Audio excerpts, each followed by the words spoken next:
Президент acting like Americans and their allies in Iraq and Syria were razing entire cities to the ground. They had no pity for them, but we felt great pity because these are people who are close to us. Radicals have nothing to lose. They couldn't care less about civilians. They're ready to take to the grave with them the entire population of the Ukraine, as was clearly demonstrated by the provocation in Bucha. Don't allow the West to achieve its goals, Vladimir Alexandrovich. Make the right decisions that are needed for your country, because the West is ready to fight in the Ukraine until the last Ukrainian. Make that decision now, because the real situation on the front. Later, it might be too late soon. Thank you very much for your attention. I thank the representative of the Russian Federation for his statement, and I now give the floor to the representative of Ireland. Thank you very much, Madam President. And I'd also like to thank the Secretary-General and our other briefers this morning. I want to express a very warm welcome to President Zelensky being with us this morning. President Zelensky, your courage, your leadership, and the courage of the Ukrainian people are an example to all of us. Secretary-General, on the 24th of February, as Russia launched a large-scale invasion of its neighbour Ukraine, you told the world that Russia's action was wrong, that it was against the Charter, that it was unacceptable. We agreed with you. However, you also told us that this invasion was reversible and called on President Putin to end this war to save innocent lives. We echoed those calls. Sadly, 40 days later, our call has been left unanswered.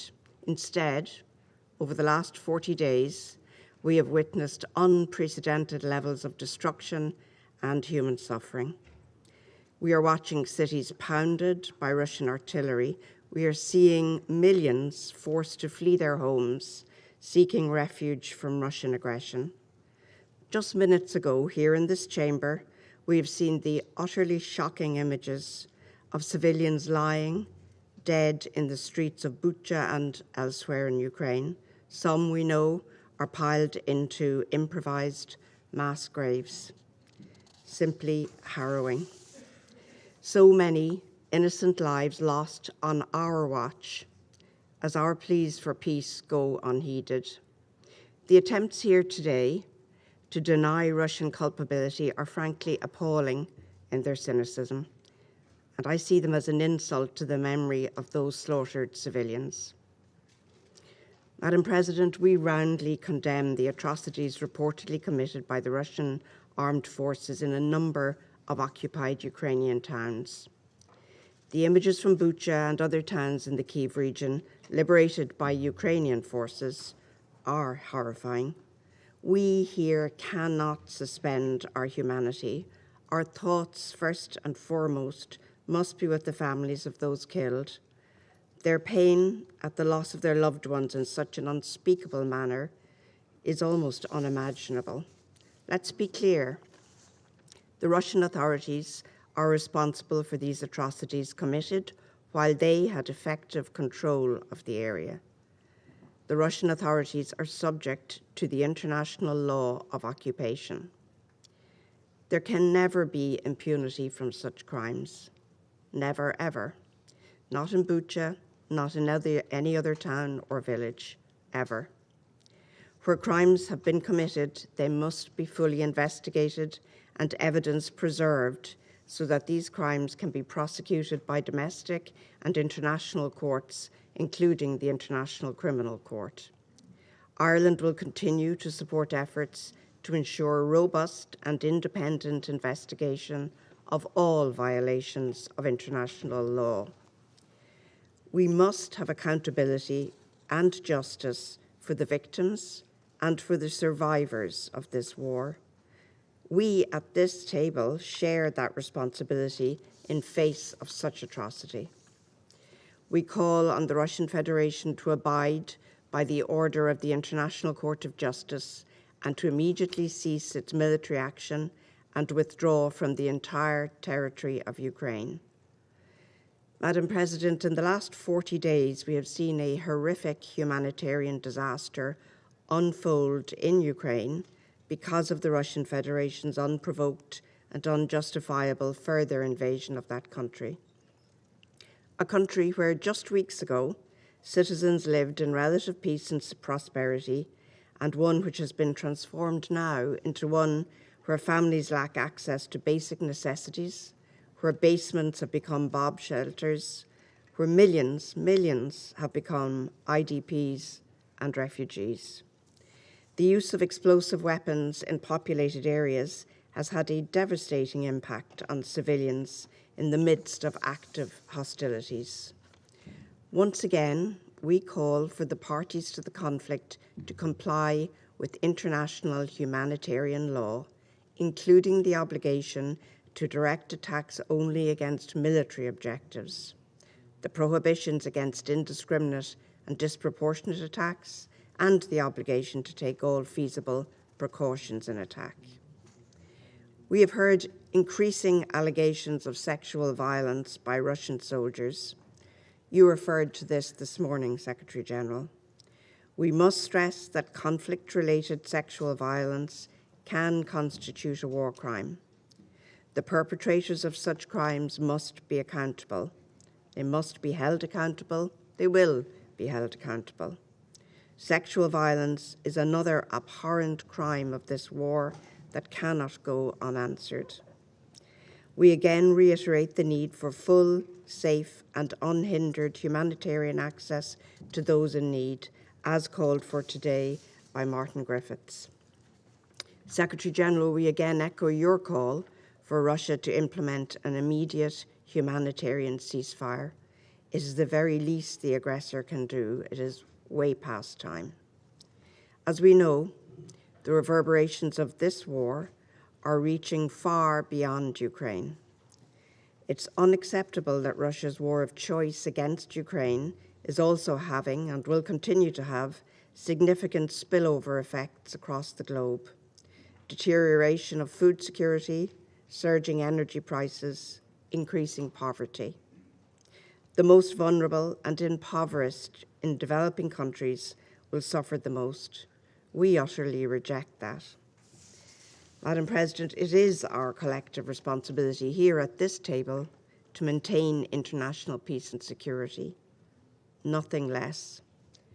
This is why we call on the Russian Federation to stop this war, to stop its unlawful attempts to establish occupying authorities, to stop destabilizing the democratic foundations of the Ukrainian state. Such steps are yet further reprehensible violations of Ukraine's independence, sovereignty, and territorial integrity. It gets harder each time to say this, but it is never too late to do the right thing and to end this war now. Thank you, Madam President. I thank the representative of Ireland for her statement, and I now give the floor to the representative of Brazil. Thank you, Madam President. Let me start by thanking Ambassador Nusseibeh, along with her team at the UAE mission, for competently navigating the work of the Security Council in March. I welcome His Excellency, Mr. Volodymyr Zelensky, President of Ukraine, in the Council today. I would like to thank the Secretary General, Antonio Guterres, and the Secretary General for Political Affairs, Rosemary DiCarlo, and Under Secretary General for Humanitarian Affairs, Martin Griffiths, for their updated presentations about the situation in Ukraine. Madam President, as we enter into the 6th week of hostilities in the Ukrainian territory, we continue to witness appalling images of human suffering. The recent reports of acts of violence against civilians in Bucha, Irpin, Kharkiv, Donetsk, and other places affected by the conflict are extremely worrying, according to the statement by the ICRC. We call for a really independent and thorough investigation of all reported violations with the full cooperation of both parties to the conflict, without prejudging any conclusions, and underscore the need for perpetrators to be held accountable. The international community is witnessing for too long appalling scenes of destruction of once peaceful cities, with shocking images from the conflict and the desperation of thousands of civilians trapped in the battlefield, with no food, no water, and no electricity. Once again, we renew our pleas for a broad, effective, and immediate cessation of hostilities in Ukraine. Only after the silence of the guns and the withdrawal of troops are achieved will it be possible to halt the immense costs of human suffering this conflict has brought. Madam President, the General Assembly has recently adopted a resolution on the humanitarian situation in Ukraine. As we said on that occasion, the General Assembly could not become a bystander of the shocking consequences of the conflict. And, as we added last week in this chamber, neither can the Security Council. As the main UN organ with primary responsibility for the maintenance of international peace and security, the Security Council has the mandate and the responsibility to address this situation in an effective manner. Nevertheless, our assessment is that the Security Council is failing in its role to help in supporting efforts to foster a constructive dialogue between the parties, with the aim of brokering an effective peace settlement to this conflict. We deeply regret that the Security Council has not been able to speak with one voice throughout the crisis. Promoting compliance with international humanitarian law, protecting civilians, calling for peace. These are objectives that should unite rather than divide us. We should strive to create the conditions for, on the one hand, invigorating the political negotiations, and, on the other, reaching an understanding on practical measures to minimize human suffering in Ukraine. Civilians wishing to flee the hostilities must be able to do so in safety, and those who decide to stay cannot become targets of attacks. In the same vein, parties must grant safe passage to relief consignments to those in need. Once again, Brazil reiterates the call for all parties to fully respect and ensure respect for international humanitarian law. The causes of conflict, whatever they are, do not undermine the obligations of all parties have to guarantee that civilians should be protected, that the wounded receive medical care, that humanitarian assistance reach those in need, and that detainees be treated humanely in all circumstances. There must be no politicization of humanitarian actions, nor selective application of international humanitarian law. Also, geopolitical objectives must not supersede the endeavor for peace, nor prolong the human suffering caused by war. Madam President, this conflict and its associated sanctions, apart from the enormous human suffering and devastation caused in Ukraine, is having spillover effects in the entire world, especially through increased prices of oil, gas, grains, and fertilizers, among others. Food insecurity has become an even greater threat to the world's poorest people, above all in developing countries. The longer this conflict persists, the higher the risk of further instability, hunger, and devastation in Ukraine and around the world. It is high time to return to the path of dialogue and diplomacy for a peaceful settlement of the conflict.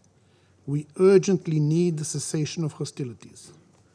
De-escalation of tensions and negotiations are the only way out of this conflict, not only for the countries directly involved, but also for the entire world. I thank you, Madam President. I thank the representative of Brazil for his remarks, and I now give the floor to the representative of Kenya. Thank you, Madam President. I congratulate you on assuming the presidency of the Security Council for April and assure you of my delegation's full support. I listened closely to the remarks by the Secretary General and his Undersecretaries General, Rosemary DiCarlo and Martin Griffiths, hoping to hear that our fears that the war in Ukraine has entered a new, more dangerous phase were exaggerated. Sadly, they offered no such comfort.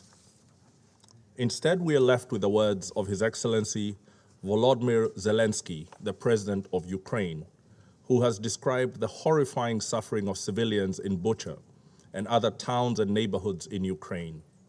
His account of the atrocities is in stark contrast to that of our colleague in the Security Council, the representative of the Russian Federation. But the fact that the truth in Bucha is contested is the surest sign that we stand on the precipice of more widespread abuses of human rights. In April 1994, even as genocide engulfed Rwanda, there were members of the Security Council contesting the horrifying truth that 1 million people were being murdered. We should stand warned that the inability of the Council to establish the facts and accordingly attribute responsibility may enable the risk of escalation into far worse crimes. Beyond the city of Bucha, Madam President, we're extremely worried about the safety of civilians who are trapped in other besieged cities and villages, such as Mariupol and Kherson. Our actions today should seek to prevent what we have witnessed happen in Bucha take place in Mariupol and Kherson. While we debate who is responsible for the horrors of Bucha, it is incontestable that what started as a special military operation is now a war, and that what began with reassurances of limited aims, not targeted at civilians, has led to thousands of dead civilians and millions of refugees and internally displaced. No one can doubt that there are flagrant violations of international law, international humanitarian law, and the UN Charter underway in Ukraine. Kenya condemns the abuses undertaken in the past few weeks and those in the eastern provinces of the country during the years that the conflict has raged. Madam President, the war in Ukraine is today's most dangerous threat to the maintenance of international peace and security. It is the latest assault by the most powerful states against the multilateral order. Their continued abuse of the Charter created growing cracks over the years in the global security order. Now the bottom has fallen out. Ukraine may now become a model for a new generation of disastrous wars on multiple continents. Millions of refugees are being created, and there will be many more as the economic effects of the war produce and intensify conflicts elsewhere. Accelerating food and energy prices are plunging millions into worse forms of poverty. The UN, as a forum for solutions to humanity's most pressing problems, is losing prestige and its historical standing. President Zelensky has left us with ideas for Security Council reform that we need to consider seriously. Things have fallen apart, and the center cannot hold under these assaults on our United Nations. We must reform. There are no easy solutions. Even a negotiation that is not properly structured to protect the people and sovereignty of Ukraine could be the prelude to a wider war. For now, we urge the following urgent steps, understanding their limits due to the continued inability of the Security Council to act decisively. We call for an impartial and prompt United Nations investigation into the atrocities against the civilians in Bucha and other towns in Ukraine. This calls for an immediate end of all hostilities to guarantee unfettered access by the investigating teams. We urge the conflicting parties to immediately make clear to their military personnel that they will be held to account on the basis of command or superior responsibility, if they violate the international laws that regulate warfare.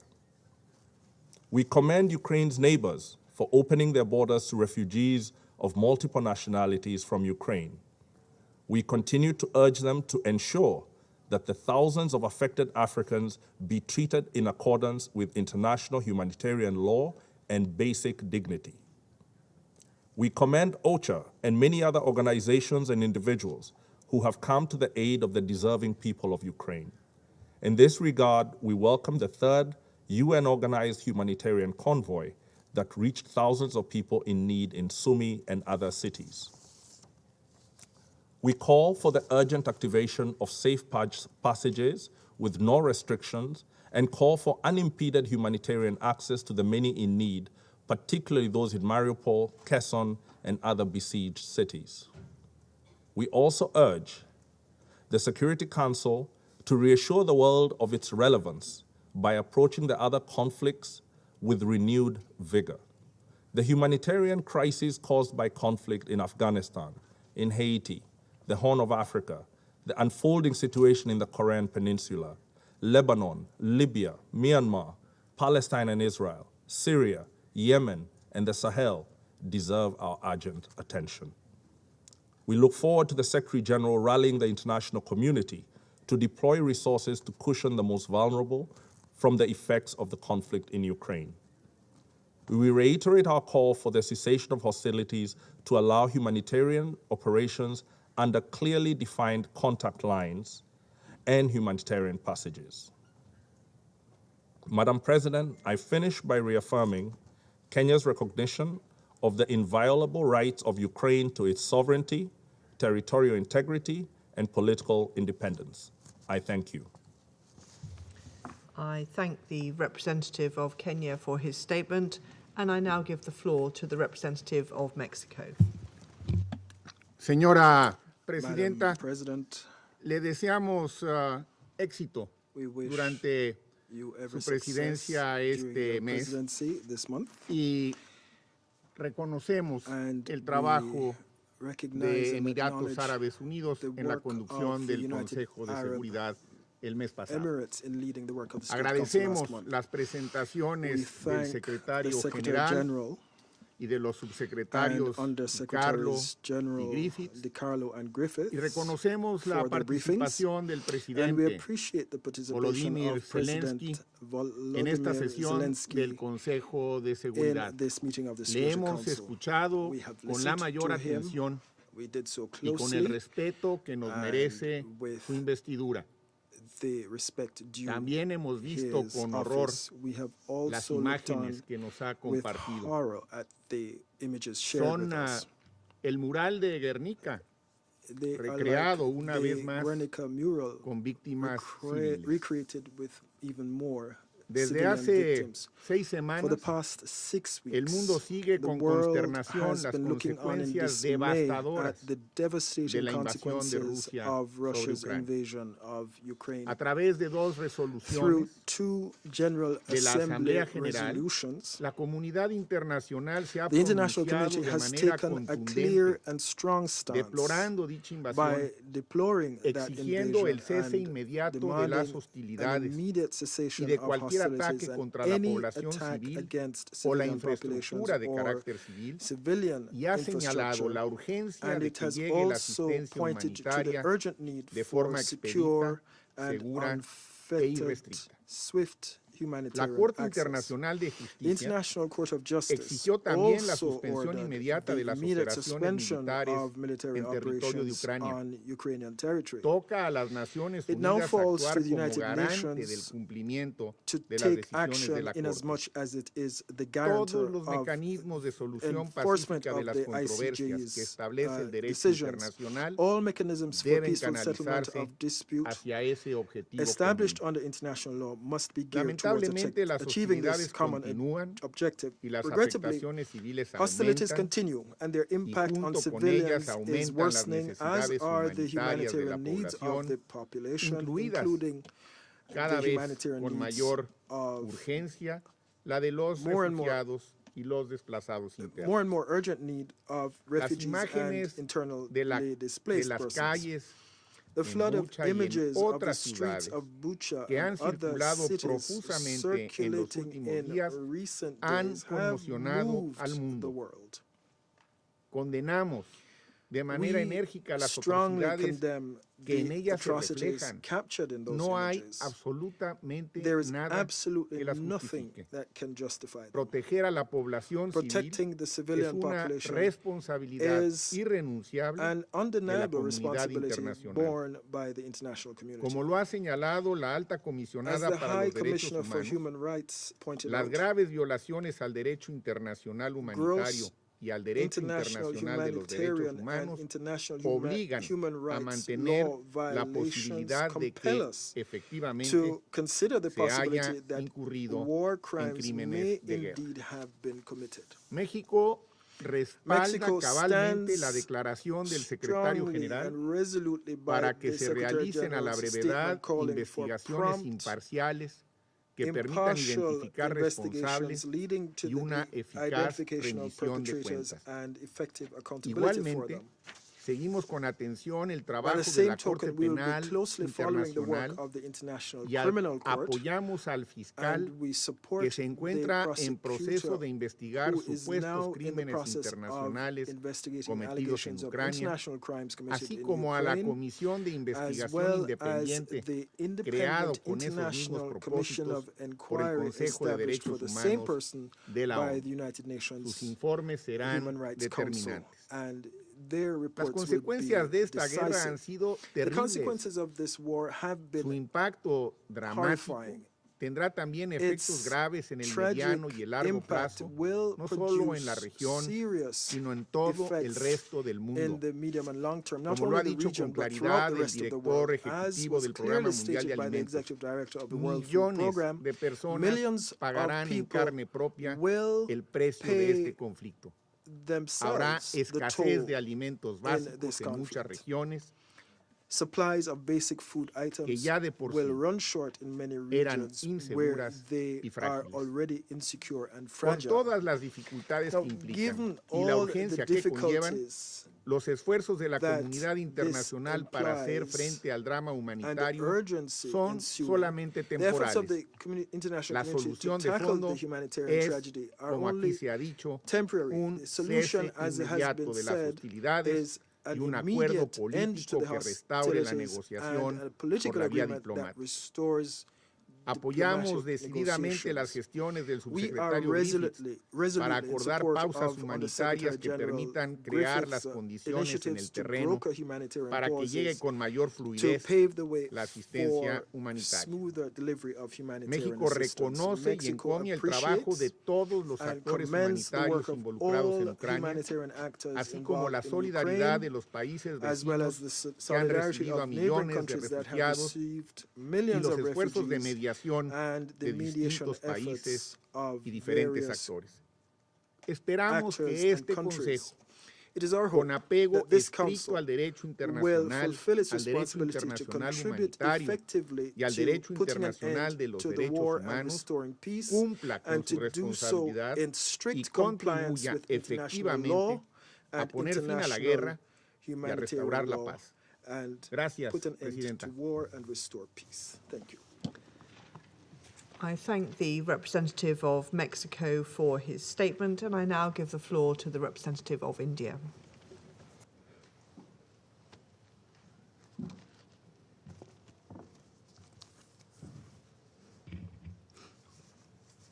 Thank you, Madam President. Let me begin by thanking Secretary General Antonio Guterres for his presence and remarks on the situation in Ukraine.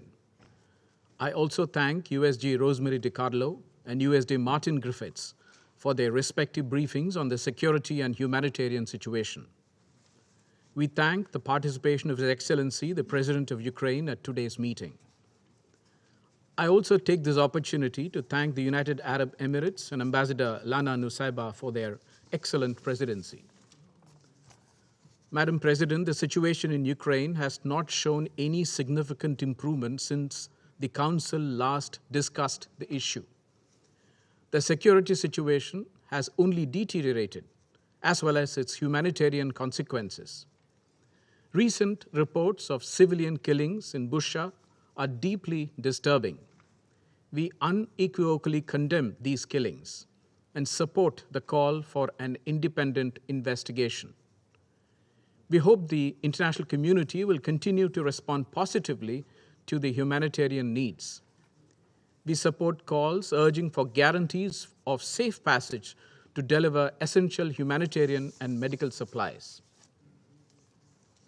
Keeping in view the dire humanitarian situation in Ukraine, India has been sending humanitarian supplies to Ukraine and its neighbors, which include medicines and other essential relief material. We stand ready to provide more medical supplies to Ukraine in the coming days. India continues to remain deeply concerned at the worsening situation and reiterates its call for immediate cessation of violence and end to hostilities. We have emphasized right from the beginning of the conflict the need to pursue the path of diplomacy and dialogue. When innocent human lives are at stake, diplomacy must prevail as the only viable option. In this context, we take note of the ongoing efforts, including the meetings held recently between the parties. The impact of the crisis is being felt beyond the region, with increasing food and energy costs, especially for many developing countries. It is in our collective interest to work constructively, both inside the United Nations and outside, towards seeking an early resolution to the conflict. Allow me to reiterate the importance of UN guiding principles of humanitarian assistance once again. Humanitarian action must always be guided by the principles of humanitarian assistance, which is humanity, neutrality, impartiality, and independence. These measures should never be politicized. We continue to emphasize to all member states of the UN that the global order is anchored on international law, UN Charter, and respect for territorial integrity and sovereignty of states. I thank you, Madam President. I thank the representative of India for his statement, and I now give the floor to the representative of China. Thank you, Madam President. Madam President, I first of all would like to congratulate you upon assuming the presidency of the Council for this month. At the same time, I would also like to thank Ambassador Nusebe as well as the UAE team for their outstanding work when UAE was the president of the Council during the month of March. Madam President, de-escalating tension in Ukraine and putting an early end to the fighting is the urgent expectation of the international community and the strong desire of China. We have many times emphasized that dialogue and negotiation is the only way out for opening the door of peace. Russia and Ukraine have already had many rounds of negotiations. We welcome the two sides to stick to the general direction of peace negotiations, overcome difficulties and differences, and continue to build conditions for a comprehensive settlement of the crisis. The international community should create favorable conditions and environment for negotiations between the two sides, open up space for political settlement, and should not set up roadblocks to increase resistance for peace, let alone add fuel to the fire to aggravate confrontations. Every effort should be made to prevent the escalation of the localized conflict. China attaches great importance to the humanitarian issue in Ukraine and supports all initiatives and measures conducive to alleviate the humanitarian crisis in Ukraine. As the current conflict continues, we call on the parties to abide by international humanitarian law, protect the safety of civilians and civilian facilities, minimize civilian casualties, and ensure safe and smooth evacuation and access of humanitarian corridors, as well as guarantee the basic rights of women, children, and wounded fighters. Humanitarian issues should not be politicized. The humanitarian needs of Ukraine and its neighboring countries are enormous. International humanitarian agencies should maintain neutral and impartial should maintain neutrality and impartiality, actively mobilize and coordinate more resources, and make unremitting efforts to save lives and protect civilians. China has provided and will continue to provide humanitarian assistance to Ukraine and its neighboring countries. Under international law, civilians should be spared of any forms of violence in armed conflict, and attacks against civilians are unacceptable and should not occur. The reports and images of civilian deaths in Bucha are very disturbing, and the relevant circumstances and specific causes of the incident must be verified and established. Any and all accusations should be based on facts. Before conclusions are drawn, parties should exercise restraint and avoid unfounded accusations. Madam President, as pointed out by Secretary General Guterres, the spillover effects of the Ukrainian crisis is having a major impact on the world and the developing countries in particular. This requires our great attention and our strengthened management. Sanctions are not an effective means to solve the problem, but will instead accelerate the spillover of the crisis and bring new and complex problems. Today, with the deep development of globalization and the closely linked community of mankind, the implementation of all-dimensional and indiscriminate sanctions is tantamount to politicizing, instrumentalizing and weaponizing the world economy, triggering serious crises in the fields of global economy and trade, finance, energy, food, industrial chain, and supply chain, and endangering decades of development gains of the international community and making people of all countries pay a hefty price. The vast number of developing countries are not parties to the conflict and should not be involved in this confrontation, let alone be forced to bear the consequences of geopolitical conflicts and great power competition. The world's major economies should be responsible for managing the risk of crisis spillover and maintaining the stability of global markets and the momentum of the global economic recovery. Madam President, more than 30 years after the end of the Cold War, such a geopolitical tragedy taking place in Europe now deserves our profound reflection. The sovereignty and territorial integrity of all countries should be respected, and small and medium-sized countries should not be pushed to the forefront of confrontation between and among great powers. All countries have the right to decide their foreign policy independently and should not be forced to take sides. The security of all countries is inseparable, and the security of one country cannot be achieved at the expense of the security of others. We call upon the United States, NATO, and the European Union to engage in comprehensive dialogues with Russia to face head-on their differences accumulated over the years, find solutions to the problem, and promote the building of a balanced, effective, and sustainable regional security framework. On the issue of Ukraine, China does not seek geopolitical self-interest. It is not our mindset to watch the situation indifferently from the sideline, let alone do anything to add fuel to the fire. There's only one goal we sincerely look forward to, and that is peace. China will continue to promote peace talks and play a constructive and responsible role in helping resolve the crisis in Ukraine. I thank you, Madam President. I thank the representative of China for his statement, and I now give the floor to the representative of France. Madame la Présidente, je salue la participation du président Zelensky à cette réunion et à travers lui le courage et l'esprit de résistance du peuple ukrainien. La France se tient à vos côtés.